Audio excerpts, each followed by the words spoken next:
آگے آ رہا ہے, حرام روزی نظر آ رہی ہے, چانس مل رہا ہے, چوری کرنے کا چانس مل رہا ہے, دھوکہ دینے کا چانس مل رہا ہے, ایک ڈیل آئی ہے جناب جس میں بڑے پیسے ہیں, تھوڑا سا گڑبڑ کرنی ہے, یہ صبر کرنا ہے, یہ صبر اللہ کو بڑا پسند ہے. ہاں, السلام علیکم ورحمۃ اللہ وبرکاتہ. دوستو, صبر کیا ہے, صبر کی کتنے قسمیں ہیں, صبر پر کیا اجر ہے, پورے ڈیٹیلز کے ساتھ مولانا عبدالحبیب اتاری صاحب سے سماعت کریں. تو آج میں قرآن پاک کی ایک ایسی آیت, الحمدللہ ہم یہ بھی کوشش کرتے ہیں جمعے میں کہ جس میں ہم قرآن پاک کی ان آیتوں کا ذکر کریں کہ جس میں اللہ نے براہ راست مومنوں سے بات کی ہے. اے ایمان والو کہہ کر, او یو بلیورز, یا ایہا الذین آمنو. یاد رکھیے گا, ویسے تو مور دین 6000 آیات ہیں قرآن میں, مگر 89 آیتیں وہ ہیں جس میں ڈائریکٹلی مجھ سے اور آپ سے اللہ نے بات کی ہے. پیارے بھائیوں, کم از کم وہ 89 آیتیں تو پڑھ لیں کہ اللہ نے مجھے کہا کیا ہے, حکم کیا دیا ہے, آرڈر کیا دیا ہے. اب انہی میں سے ایک آیت آج میں تلاوت کر رہا ہوں. یہ پارہ نمبر 4 ہے, سورہ آل عمران ہے, اور آیت نمبر 200. اللہ ارشاد فرماتا ہے, یا ایہا الذین آمنوا اصبروا وصابروا ورابطوا واتقوا اللہ لعلکم تفلحون.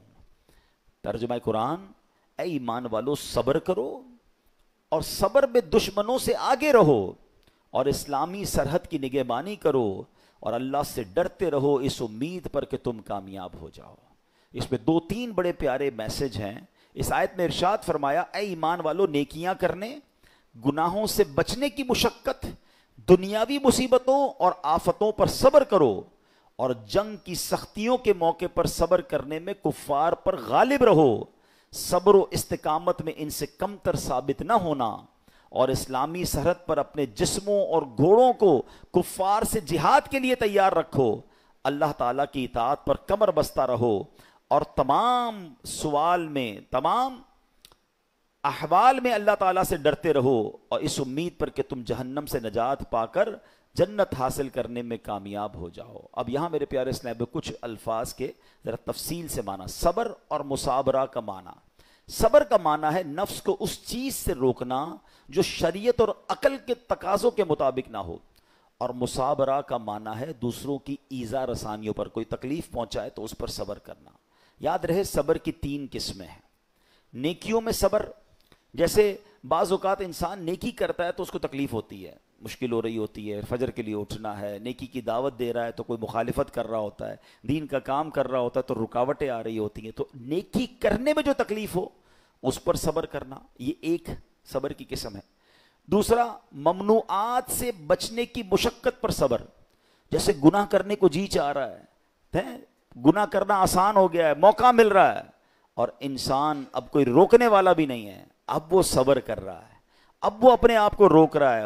مال آگے آ رہا ہے, حرام روزی نظر آ رہی ہے, چانس مل رہا ہے, چوری کرنے کا چانس مل رہا ہے, دھوکہ دینے کا چانس مل رہا ہے, ایک ڈیل آئی ہے جناب جس میں بڑے پیسے ہیں, تھوڑا سا گڑبڑ کرنی ہے, یہ صبر کرنا ہے. یہ صبر اللہ کو بڑا پسند ہے. ہاں, اس پر صبر کرنا یہ بھی صبر کی قسم ہے. اور آپ نے قرآن کی وہ آیت یاد رکھنی ہے کہ ان اللہ مع الصابرین, اللہ صبر کرنے والوں کے ساتھ. ہم لوگ بعض اوقات سمجھتے ہیں کہ جو مار پڑتی ہے, جھگڑا ہوتا ہے, بیماری ہو جاتی ہے, اسی پر صبر. یقیناً یہ بھی صبر کی ایک قسم ہے. تیسری قسم ہی یہی ہے کہ دنیا کی مصیبتوں اور آفتوں پر صبر کرنا. لیکن جو پہلی 2 قسمیں ہیں نا, یہ بھی صبر ہی ہے, اور بڑا کمال کا صبر ہے کہ نیکی کرنے میں مشکل ہو رہی ہے, بندہ صبر کر رہا ہے مگر نیکی کیے جا رہا ہے. بعض اوقات روزہ رکھتے ہیں, تکلیف ہوتی ہے, مشقت والا کام بھی ہے, پھر بھی روزہ رکھ رہے رمضان کا, صبر کر رہے ہیں نا, یہ بھی صبر کرنے والا ہے. گناہ کا موقع مل رہا ہے, گناہ نہیں کر رہا, رک رہا ہے, یہ بھی صبر کرنے والا ہے. تکلیف آ گئی, آفت آ گئی, مصیبت آ گئی, اللہ کی رضا پر راضی ہے, صبر کر رہا ہے, یہ بھی صبر کرنے والا ہے. اچھا, اب اس میں ورابطو, قرآن میں ایک اور لفظ ذکر ہوا اس آیت میں. اس لفظ کے مفہوم پر مفسرین نے کافی تفصیلی کلام کیا, جس کا خلاصہ یہ ہے کہ لفظ ورابطو کے 2 معنی ہو سکتے ہیں. سرحد پر اپنے جسموں اور گھوڑوں کو کفار سے جہاد کے لیے تیار رکھو. نمبر 2, اللہ تعالیٰ کی اطاعت پر کمر بستہ رہو. تو جو لوگ سرحدوں کی, اسلامی سرحدوں کی حفاظت کرتے ہیں, اپنی جان جوکھوں میں ڈالتے ہیں, شہید ہو جاتے ہیں, اپنا سب کچھ لٹا دیتے ہیں, ان کے بڑے مرتبے قرآن میں بیان ہوئے اور اس کی تو بڑی فضیلتیں ہیں سبحان اللہ. یاد رکھیے کہ اسلامی ملک کی بقا، مسلمانوں کی حفاظت، دین کی سربلندی، اسلام کی قوت کا اظہار، لوگوں کے حقوق کا تحفظ، پیغام الہی کے لیے تبلیغ، کفر کی راہ میں رکاوٹ اور اس کی روک تھام میں اسلامی ملک کی سرحدوں کی حفاظت کا بہت عمل دخل ہے. حضرت سہل بن سعد ساعدی رضی اللہ تعالیٰ عنہ فرماتے ہیں کہ سرکار دو عالم علیہ الصلوۃ والسلام نے ارشاد فرمایا، راہ خدا میں ایک دن سرحد کی نگہبانی کرنا دنیا و ما فیہا سے بہتر ہے.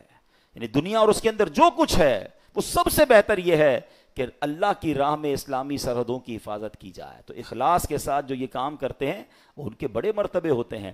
حضرت سلمان رضی اللہ تعالیٰ سے روایت ہے، نبی پاک علیہ الصلوۃ والسلام نے ارشاد فرمایا، ایک دن اور ایک رات سرحد کی حفاظت کرنا ایک مہینے کے روزوں اور قیام سے بہتر ہے. حفاظت کرنے والا اگر مر گیا تو اس کے اس عمل کا اجر جاری رہے گا اور وہ فتنہ قبر سے محفوظ رہے گا.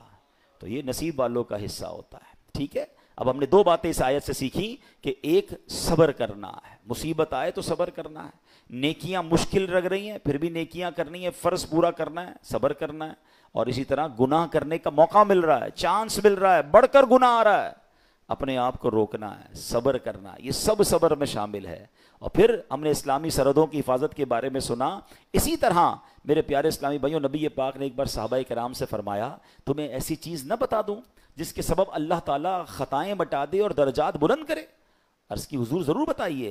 ارشاد فرمایا، جس وقت وضو ناگوار ہوتا ہے اس وقت وضو کامل کرنا اور مسجدوں کی طرف قدموں کی کثرت اور ایک نماز کے بعد دوسری نماز کا انتظار، اس کا ثواب ایسا ہے جیسا کفار کی سرحد پر حمایت بلاد اسلام کے لیے گھوڑا باندھنے کا ہے. یعنی کچھ لوگوں کو تو جہاد کا موقع ملتا ہے، اللہ ان کو سلامتی عطا فرمائے، مگر عام مسلمان جیسے ابھی کوئی اگر اسلامی سرحدوں پر ہمارے ملک میں کوئی ایسا معاملہ نہیں اور ہم نہیں جا پا رہے، تو یہ کتنی پیاری حدیث ہے کہ ایک نماز سے دوسری نماز کا انتظار کرنا. جب وضو مشکل ہو اس وقت وضو کرنا. سردیوں میں بعض اوقات وضو مشکل ہو جاتا ہے. مسجدوں کی طرف قدم رکھ چلنا.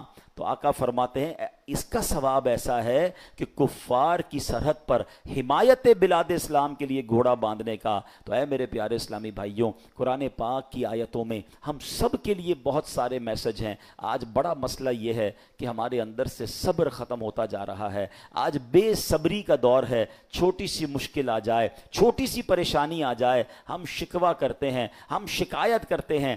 یاد رکھیے، سب کو بتا کر صبر نہیں ہوتا ہے.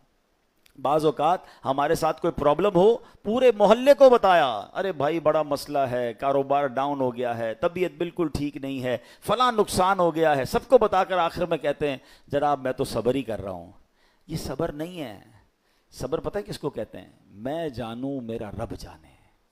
ہاں، کسی کو پتہ نہ چلے. ہم ایک جملہ بڑا شوق سے کہہ رہے ہوتے ہیں، کافی لوگوں کے منہ پر یہ جملہ ایک محاورے کے طور پر آ گیا ہے کہ اللہ پاک آپ کو صبر جمیل عطا فرمائے، صبر جمیل پر اجر عظیم عطا فرمائے. ان کو کبھی روک کے پوچھیں حضرت صبر جمیل کہتے ہیں کس کو ہیں؟ تو ہمیں شاید یہ نہیں پتا ہے. ہم شاید کسی جمیل بھائی کا صبر سمجھ رہے ہیں. یہ جمیل بھائی کا صبر نہیں ہے. صبر جمیل کی ڈیفینیشن لکھی ہے کتابوں میں. صبر جمیل یہ ہے کہ دو بندے ہوں، ایک پریشان ہے اور ایک بالکل خوشحال ہے.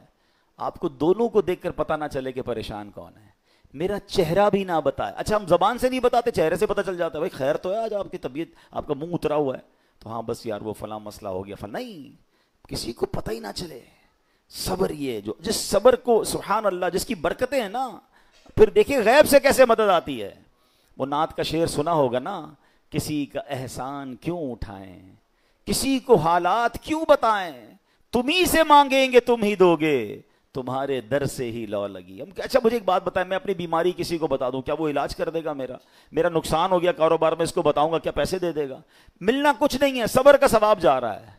تو اللہ کرے کہ یہ بات سمجھ آ جائے کہ ہم پراپر صبر کرنے والے بنے. ہے بات بڑی گہری لیکن عقل مند لوگ پک کر لیں گے. حضرت رابعہ بصریہ رضی اللہ تعالیٰ عنہ نے بڑی ولیہ تھیں، بڑی کمال کی خاتون تھیں. ان کے قریب سے ایک شخص گزرا، اس کے سر پر پٹی بندھی ہوئی تھی. تو حضرت رابعہ بصریہ نے پوچھا کیوں پٹی باندھی ہے؟ کہتے ہیں سر میں درد ہے، بیمار ہوں اس لیے پٹی باندھی ہے. آپ نے پتہ کیا کہا؟ کیا کبھی صحت کی پٹی بھی باندھی تھی؟ اب یہ بات بڑی گہری ہے. یعنی ان کا کہنا یہ تھا کہ رب نے تمہیں اتنے دن تک صحت مند رکھا